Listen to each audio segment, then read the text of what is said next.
Olá pessoal, salve salve! Hoje nós vamos tratar das novas mudanças que afetam o processo de reconhecimento da cidadania aprovados pelo parlamento italiano. Antes de começar este vídeo, eu preciso lhe fazer um pedido para você que está me assistindo, para que se inscreva neste canal, ative o sino das notificações, curta, compartilhe e também, caso queira, comente.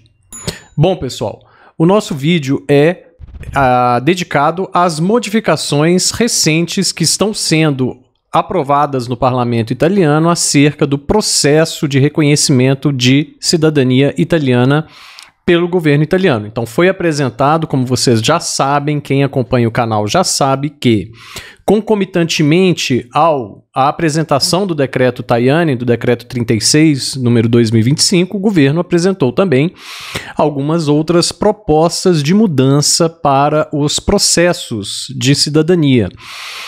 Vale dizer que são questões procedimentais. Não estamos falando ainda de mudanças na legislação da cidadania em si, que já foram feitas pelo decreto e pela lei de conversão, mas agora nós estamos falando de questões procedimentais, de processo, de como vão ser tratados os pedidos, né, de cidadania italiana daqui para frente.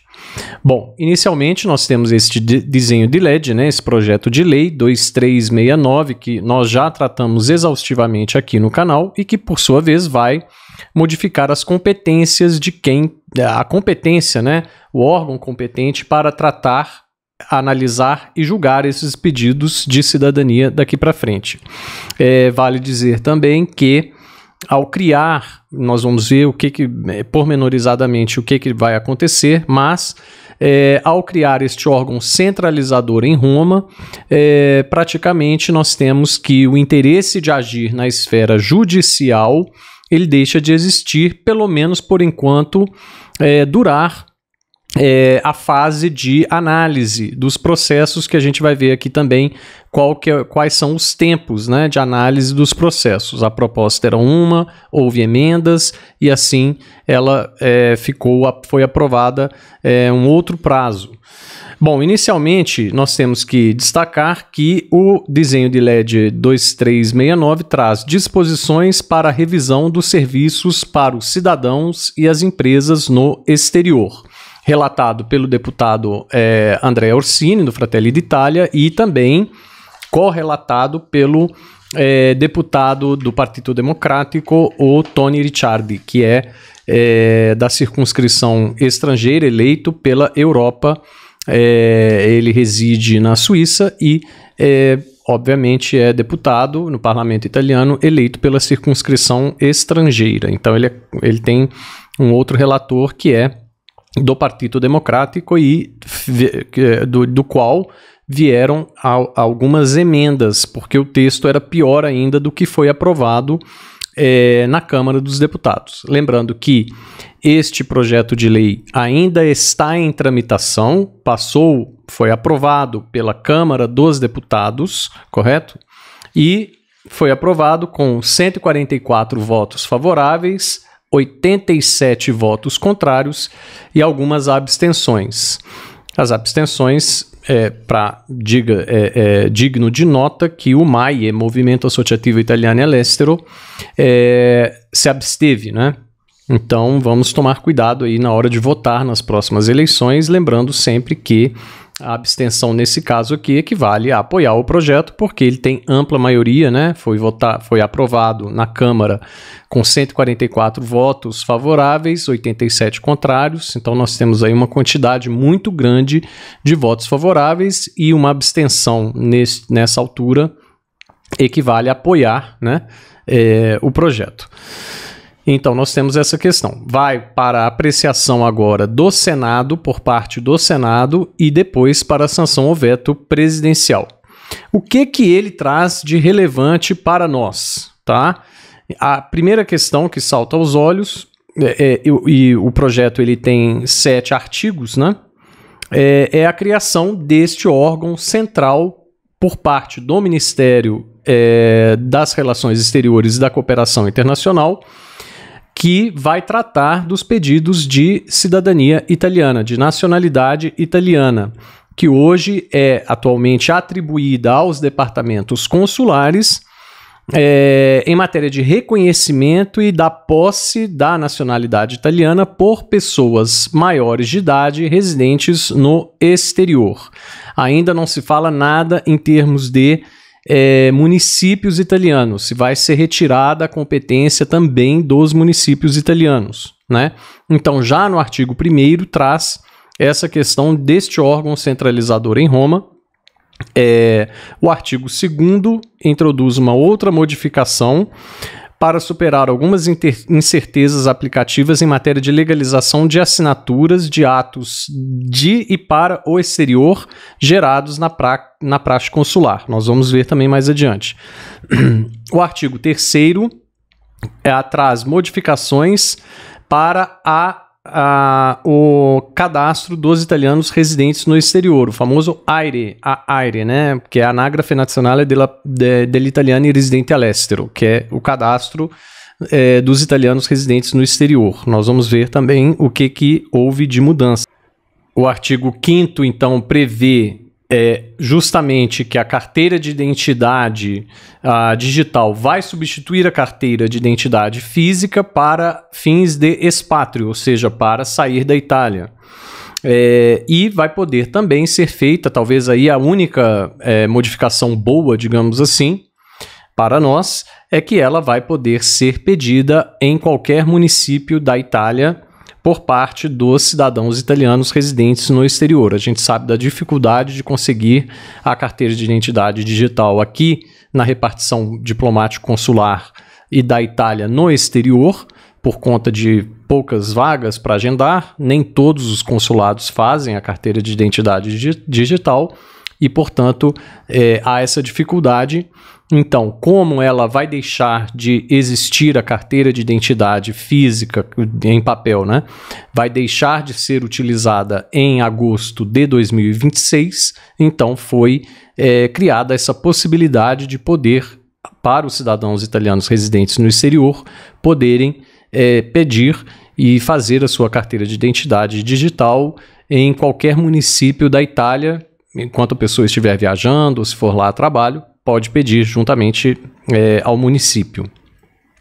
O artigo 6º, portanto, penúltimo, contém disposições de natureza organizacional para fins de adequar o ordenamento do pessoal do Ministério das Relações Exteriores às exigências desse novo dispositivo e tornar a estrutura sempre mais respondente às exigências de fornecer aos cidadãos e empresas serviços adequados. O artigo 7º, portanto, final, o último, né, traz a cobertura financeira dos ôneres derivantes da atuação deste provimento, ou seja, traz a dotação orçamentária, vamos dizer assim. Bom, para iniciar, nós vamos dizer, né, é importante dizer que o texto, então, foi votado, foi pela Câmara dos Deputados, passou por várias comissões e todas elas deram parecer favorável ao texto. Então vamos lá, né? Vamos entrar nos pormenores que é importante a gente entender.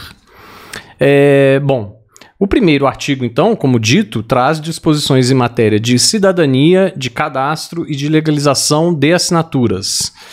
Então, no artigo 1º já, então a gente já tem a instituição deste órgão, né?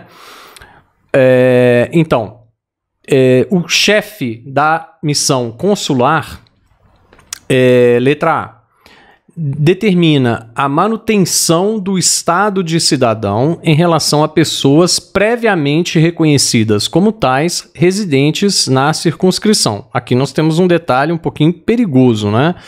Antes, nós tínhamos que o chefe da missão diplomático-consular era responsável por fazer o acertamento, a verificação do status civitatis, né? Competia a ele, ou a ela, né? O chefe da missão diplomático-consular, promover a verificação e assim conceder as nacionalidades. Aqui nós tem uma mudança significativa de entendimento, que é justamente ele agora verifica a manutenção do estado de cidadão em relação a pessoas previamente reconhecidas como tais. Então isso já dá margem para outras modificações vindouras, os que podem vir, com relação a critérios de manutenção da nacionalidade. Então, compete agora ao chefe da missão diplomática consular não mais verificar se a pessoa possui o estado de cidadão, mas de verificar a manutenção, se ele tem os requisitos para manter a nacionalidade. Aí acho um ponto muito perigoso. Letra B. Pode reconhecer a posse da cidadania italiana em relação aos menores residentes na circunscrição, filhos de cidadãos previamente reconhecidos como tais. Emite o certificado de cidadania aos indivíduos das letras A e B ressalvadas as competências da autoridade judicial e dos prefeitos, os pedidos de reconhecimento da posse da cidadania italiana por parte de maiores de idade residentes no exterior são apresentados a um departamento de nível dirigencial geral no âmbito da administração central do Ministério das Relações Exteriores e da Cooperação Internacional. Limitadamente a tratar dos pedidos conforme o primeiro período e os consequentes pedidos de transcrição dos registros civis ou de primeira inscrição anagráfica, o departamento central, deve exercer os poderes conferidos pelo presente decreto, respectivamente, à autoridade ou ao departamento consular e ao chefe do departamento consular. Os pedidos munidos da prescrita documentação em original físico e da prova do pagamento da taxa são apresentados exclusivamente através do serviço postal, ok? Então, nós temos que este órgão centralizador em Roma vai receber somente pedidos através de correios.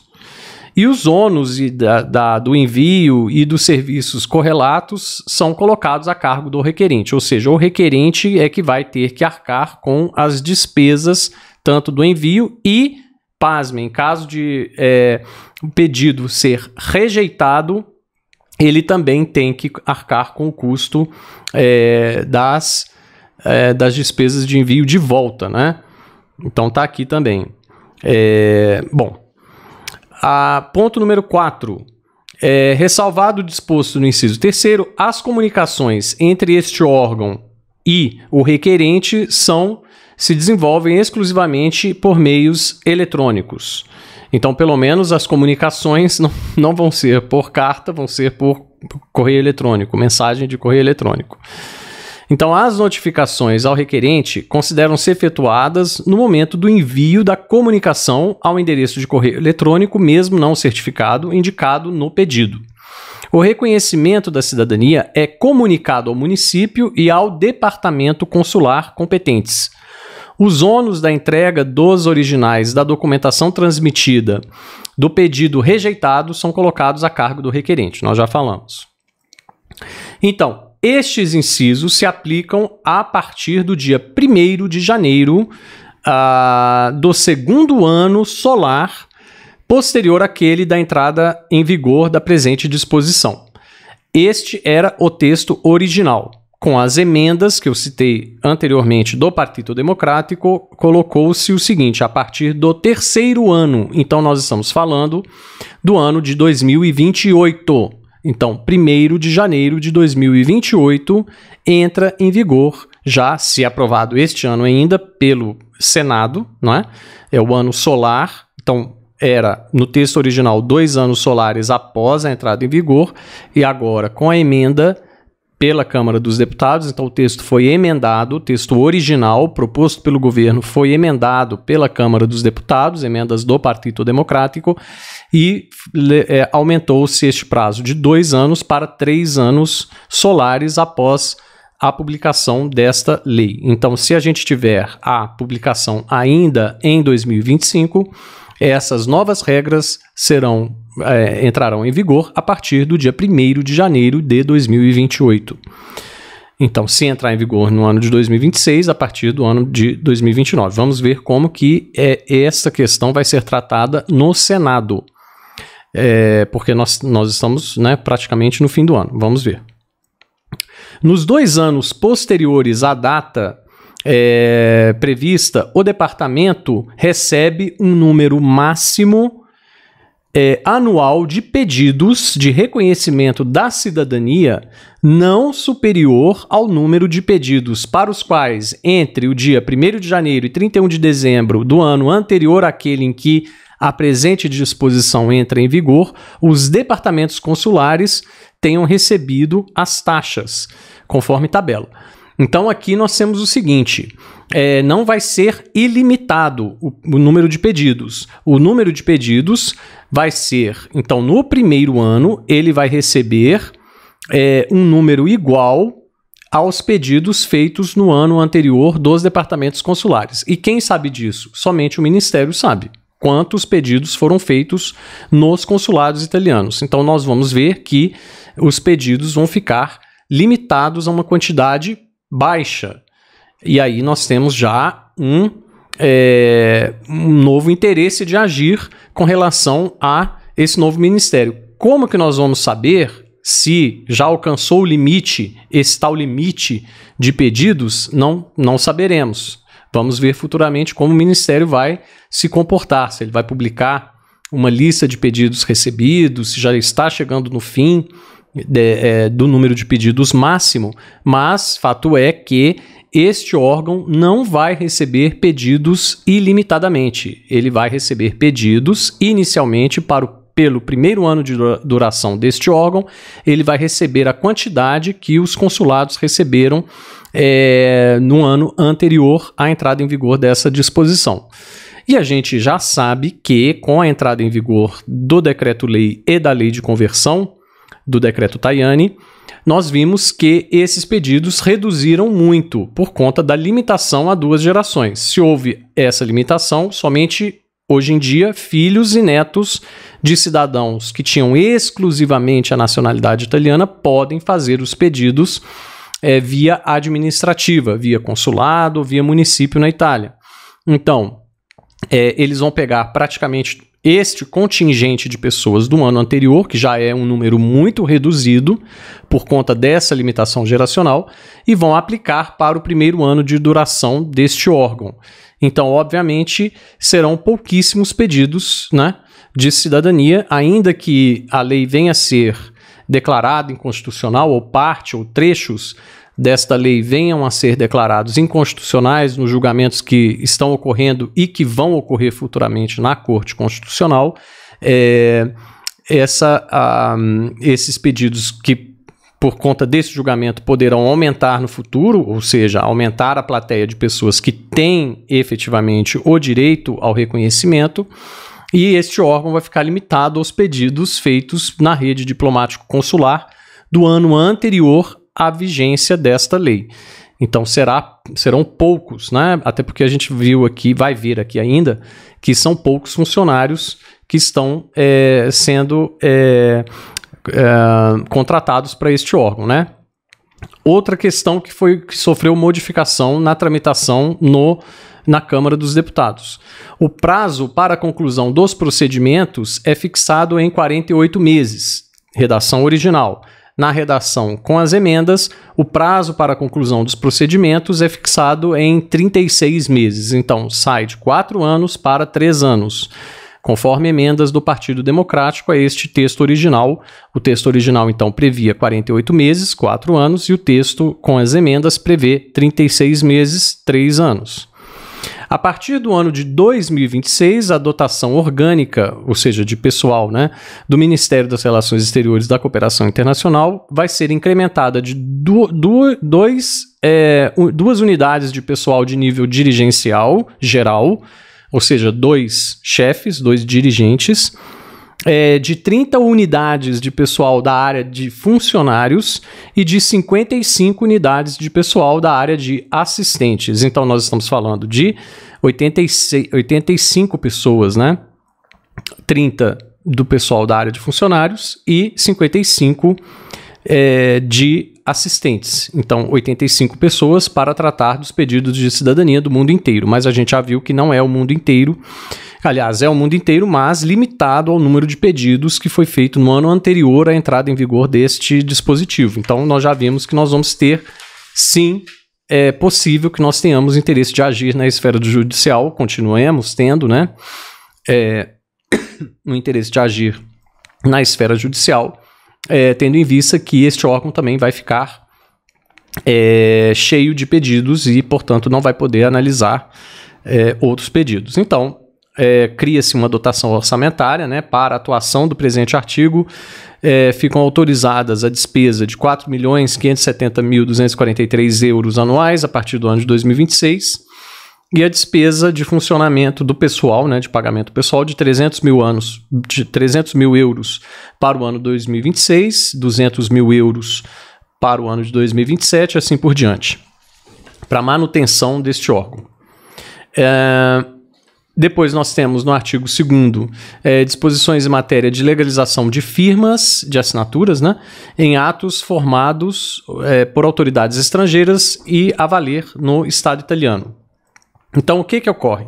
Nós tínhamos lá, no decreto 445 de 28 de dezembro de 2000, que as assinaturas nos atos e documentos formados no exterior por autoridades estrangeiras e para terem validade no Estado italiano são legalizadas pelas representações diplomático-consulares italianas no exterior. Então, a este dispositivo vai ser acrescentado o seguinte: com prévia legalização, caso ocorra, por parte das competentes autoridades locais. Ainda não ficou muito claro essa dupla legalização, né? Uma legalização que vai ocorrer pelas autoridades competentes, né, locais, no local de produção do documento. Vamos pensar no caso do Brasil, a autoridade competente no caso do Brasil para formar um ato que tenha validade no exterior são os cartórios, a rede cartorária, para fazer o apostilamento, né, as apostilas. E nós temos também uma outra legalização a ser feita na rede diplomático-consular, né?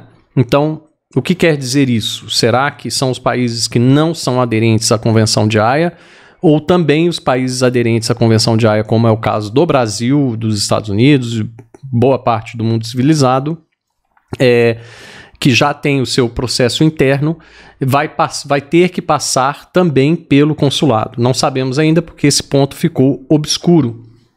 Não foi dada uma interpretação mais detalhada deste ponto para que nós possamos trazer aqui para vocês, né? Inclusive, nós temos a entrevista do próprio deputado Fábio Porta, que questionou essa questão e que não teve a devida delucidação dessa questão. Disposições em matéria de Anagrafe dell'Italiano residente all'estero, que é o AIRE, né?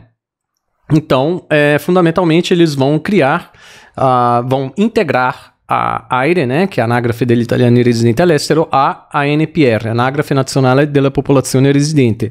Então, o AIRE vai fazer parte da ANPR.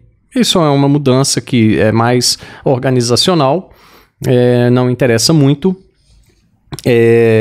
Mas ele vai fazer parte da ANPR por questões de recenseamento, né, e voto, né, sobretudo.